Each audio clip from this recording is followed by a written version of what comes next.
The Young Border Guards by O. Henry, Parts 1 and 2. Part 1. Supper was over. All the border guards were sitting around the fire smoking cigarettes. The well-known sound of an approaching horse came from the thick brush above the camp. 2 minutes later, a tired horse came out of the brush. A youth of 20 was riding the horse. "Hi, fellows," shouted the rider cheerfully.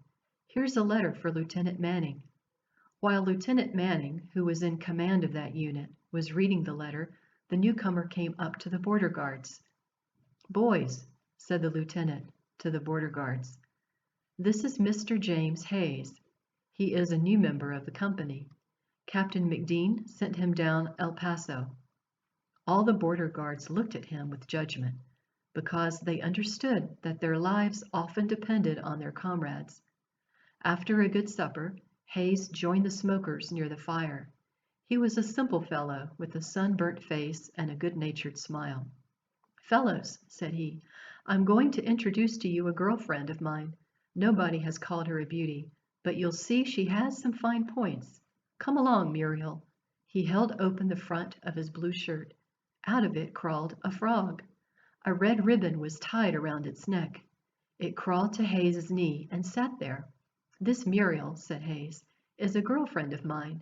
She always stays at home, and she's satisfied with one red dress for every day and Sunday too."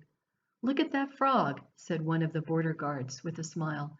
"I've seen hundreds of them, but I never knew anybody to have one for a friend. Does the frog know you?" "Take it over there and see," said Hayes. The border guard took the frog, but it struggled in his hand, then jumped out and moved toward Hayes until it stopped at his foot. "The little frog knows you. Never thought them to understand anything," said another border guard. Some days passed, and Jimmy Hayes became a favorite in the camp. He had an endless store of good nature. He was never without his frog. It was in his shirt during rides, on his knee or shoulder in the camp. The ugly frog never left him.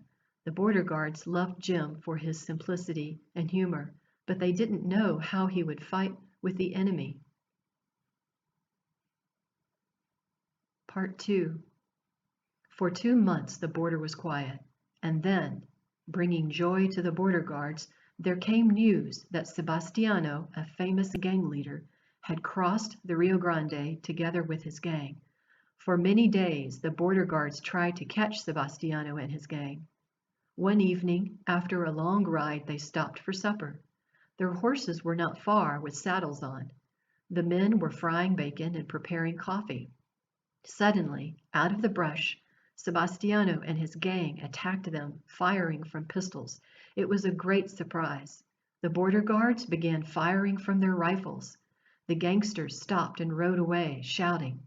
The border guards mounted the horses and began pursuing the gang, but the horses were so tired that soon Lieutenant Manning ordered to stop the pursuit and go back to the camp.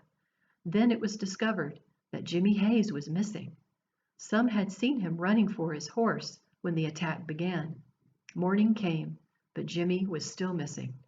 The border guards looked for him everywhere because they thought that he had been killed or wounded, but without success. Then they followed Sebastiano's gang, but couldn't find it neither.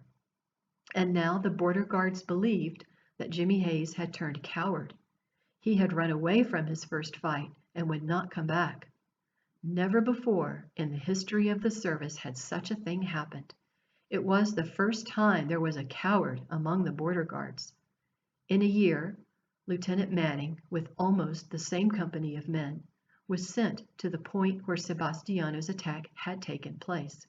One afternoon, while they were riding through a wood, they came upon an open prairie.